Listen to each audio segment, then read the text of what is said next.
The Public Relations Institute in South Africa, the CEO there, Victor Sibeko, says it is time the public relations and communication management assist play an active role in communication around gender-based violence.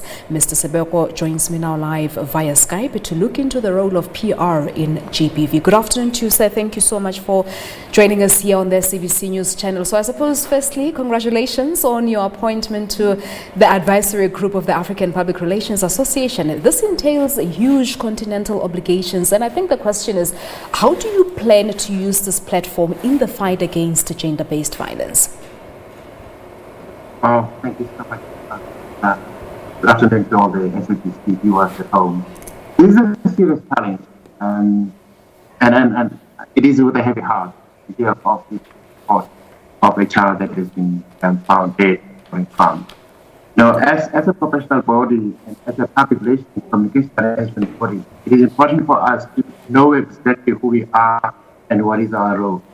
You know, it often pains me when I hear somebody saying, hey, we need to do some PR around a matter of an organization going through some stuff. You know, at the time, the PR is used very loosely and recklessly.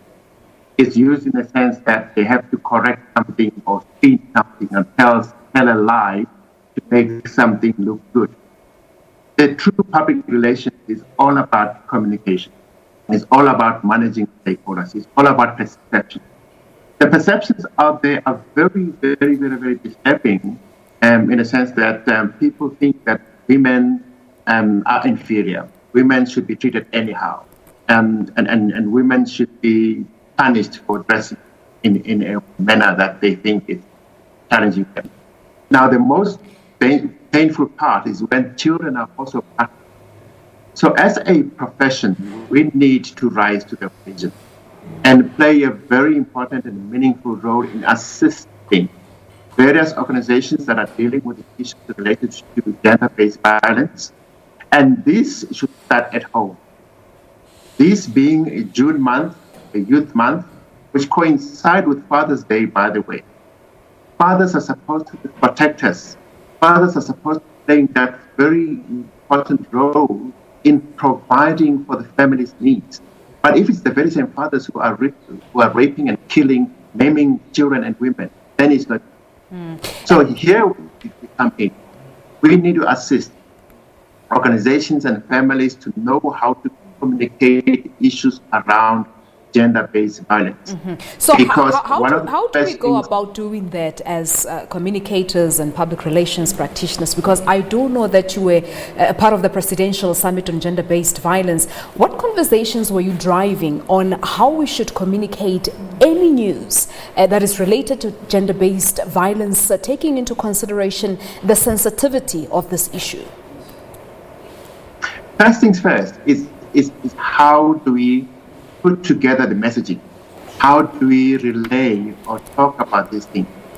It does not sound right or good at all when a young girl has been murdered or went missing, and you hear somebody commenting, yeah, they deserve it. And why were they dressed like this? What were they doing in dark corners or at certain places?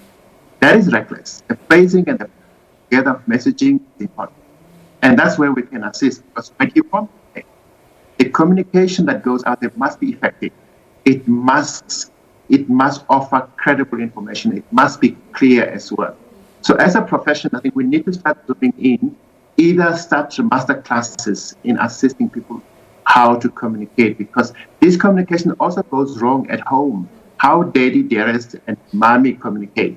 How do they exchange words? And when children are watching that communication going on between mommy and daddy, how do they interpret it? So we really need to start, even it means we start pulling together families and run 101 communication. In communication, there's a sender, there's a receiver, there are barriers. And we need to be clear. You know, back to school 101, the 7 C's of communication, the clarity, the credibility, the conciseness, and the word. So we need to zoom in there and zoom into churches, to community, to NGO, and assist them with strategy. In our profession, we've got specialists, consultants, who specialize on communication. And this, what we're going through now, is crisis. South Africa is in a crisis situation. and we need to assist in getting the country out of it. But then, surely we can sort of contain the content that we see on television, that's put out on radio stations, for example. But my concern is on social media, where everyone can sort of put whatever that they want to put without any problems. How do we go about ensuring that the messages that are being communicated on social media as well are done so in a sensitive manner? Very good question.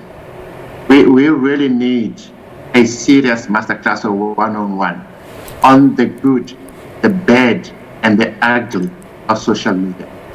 The recklessness that I'm talking about also goes along with a certain element of sensitivity.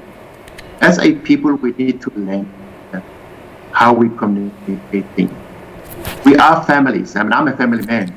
I'm 29 years in the game. I've got boys that I regard as gentle giants. And they watch me how I do. And I also tell them when they start communicating in somewhat unprofessional manner, even among themselves, that's right. So we say therapy begins at home. We need to go back to the drawing board. Even how we communicate on the computer is okay, but everybody needs to now start reviewing how we communicate and how we conduct ourselves in the public space in particular.